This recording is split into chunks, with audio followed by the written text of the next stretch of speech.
यीशु हेबे तुम साथी दूर हेब भय भ्रांति से तो जगतर ज्योति अंधकार हेब इति प्रात ज्योति जीवन जला प्रात ज्योति। आममानकर परित्राणकर्ता प्रभु ख्रीष्टंकर बहुमूल्य नाम आपण मानक समस्त को आमर प्रात ज्योतिर समस्त दर्शक भाई भाई मानक मोर आंतरिक शुभेच्छा एवं अभिनंदन जनाए। प्रभुंकर पवित्र महानामर धन्यवाद हो।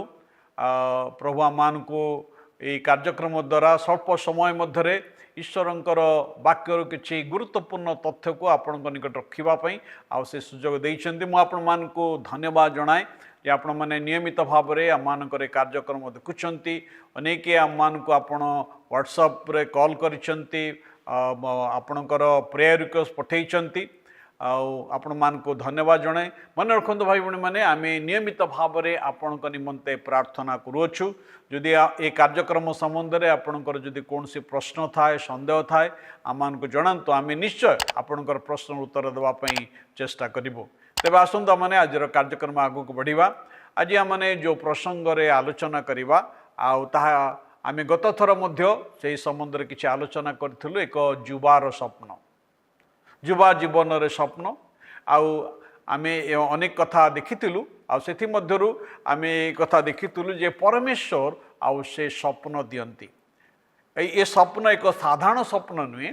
ये स्वप्न कौन सी गोटे राति रे बाउला चाउला होकर देखिबार स्वप्न नुहे मात्र एक वास्तव स्वप्न एक दर्शन आमानकर भविष्य जीवन रे आम कौन हेबु कौन करिबु आउ ताकू आम किपरि साकार करिबु तार चित्र वर्तमान प्रभु कौन करती युवा युवती मान को दे था।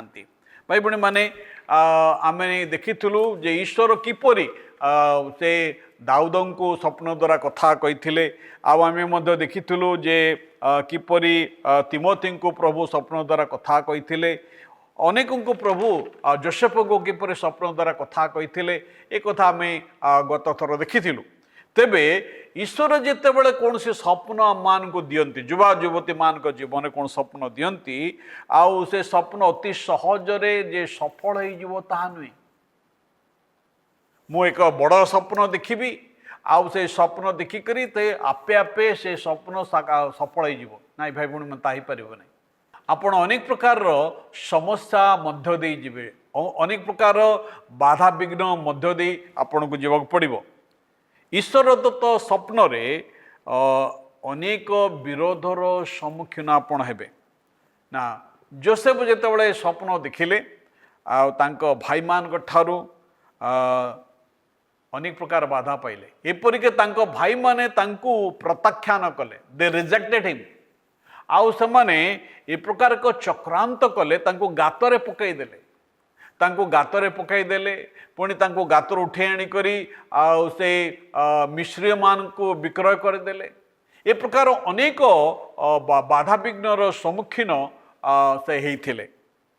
आम जो देखू दाऊद जीवन रे दाऊद जेतेबेले से प्रभु से स्वप्न पाइले आउ जेतेबेले से इस्राएल राजा हेले जड़े मेंढा जगाड़ी सान पुओ घर सान पुओ जिते से इस्राएल राजा हेले एक गौरवर कथा परिवार निमंते एक आशीर्वाद कथा किंतु तांकर निज शशुर तांकू मारिबा पई गोड़ेले निज शशुर भाई बहन केबे कल्पना करि परछंती आपण को जेतेबेले कौन से स्वप्न दर्शन प्रभु दियंती से स्वप्न दर्शन को सफल करिबा पई शैतान केबे मध्य आउ से सुजोग देव नहीं आ से सब तार प्रतिरोध कर। तेणु ईश्वर दत्त स्वप्न रे समालोचना अच्छी।